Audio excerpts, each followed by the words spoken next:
Welcome to 99th Monkey Liberty News for Wednesday, January 29th, 2014.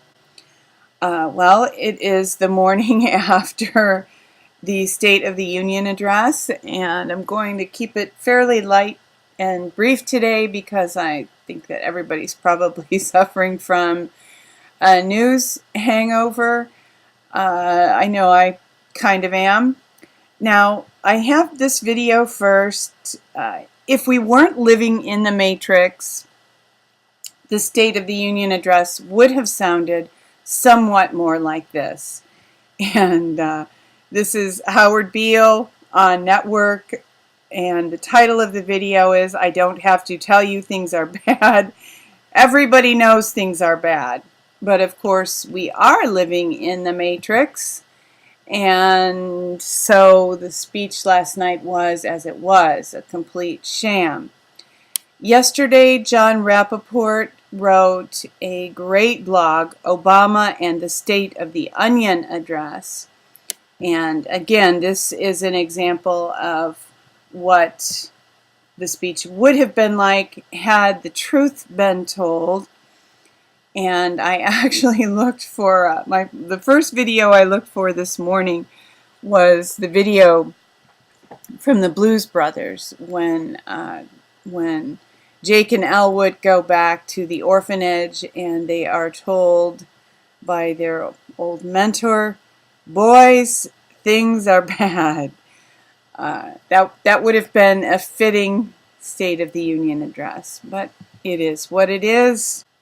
Yesterday, Alex Jones had a guest who was talking about what's going on with the Ukrainian revolution. Wayne Madsen was his guest, and this is an excerpt from the show yesterday, Inside the Ukrainian Revolution.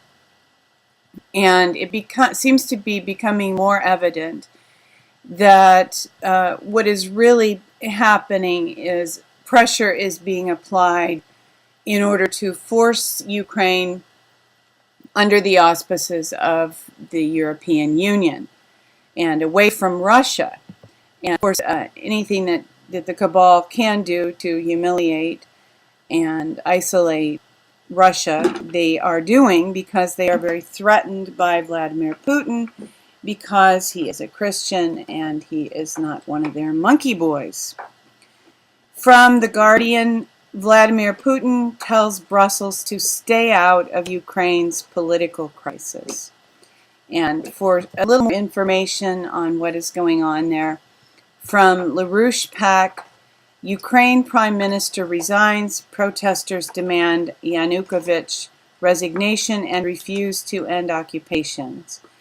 And the LaRouche PAC, just generally, I've been noticing, has very concise, studied articles about many things that are going on, and this is becoming a good source for me to learn about what's going on. If I don't have a big enough frame of reference to understand something, I like coming to LaRouche PAC.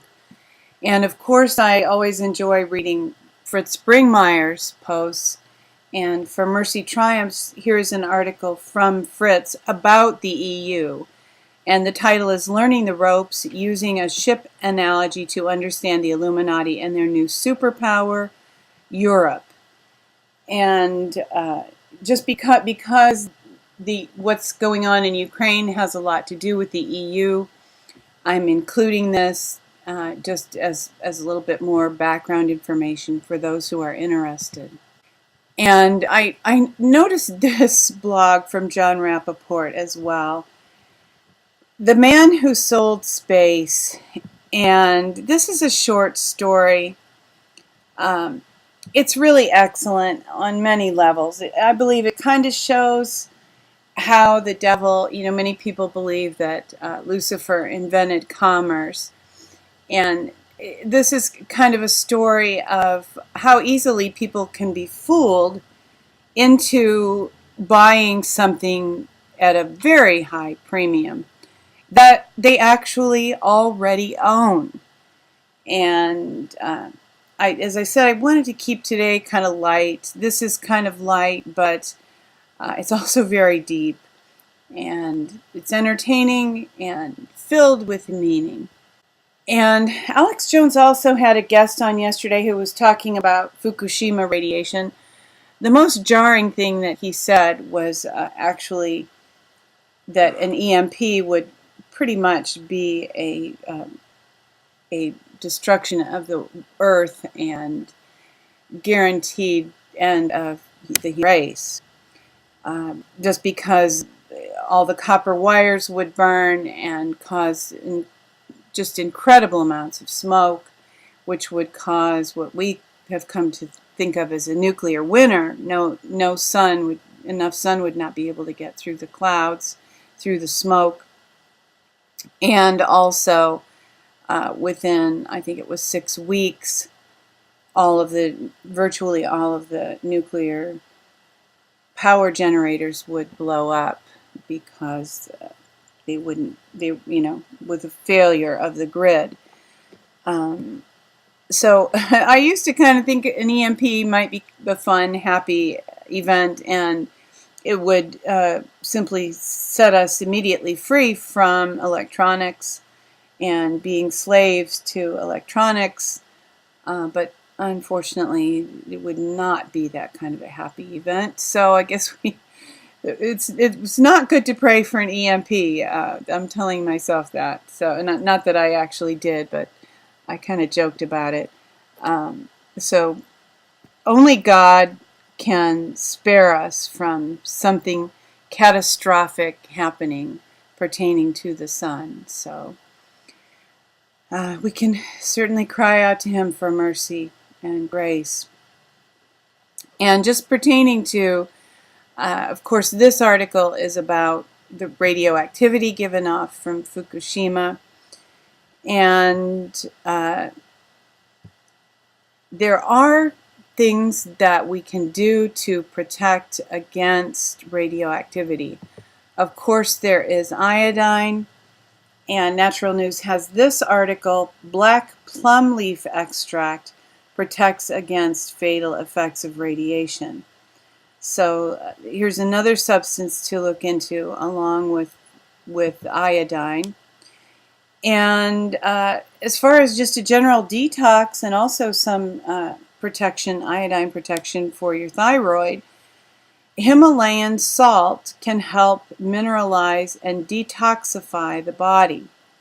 So it just naturally is a source of minerals. So if you don't like to take a lot of supplements or you can't afford to buy some of the more expensive mineral supplements, use Himalayan salt, and it's very helpful to your body. And if you hadn't noticed, there's good news. This is kind of the good news portion of the show.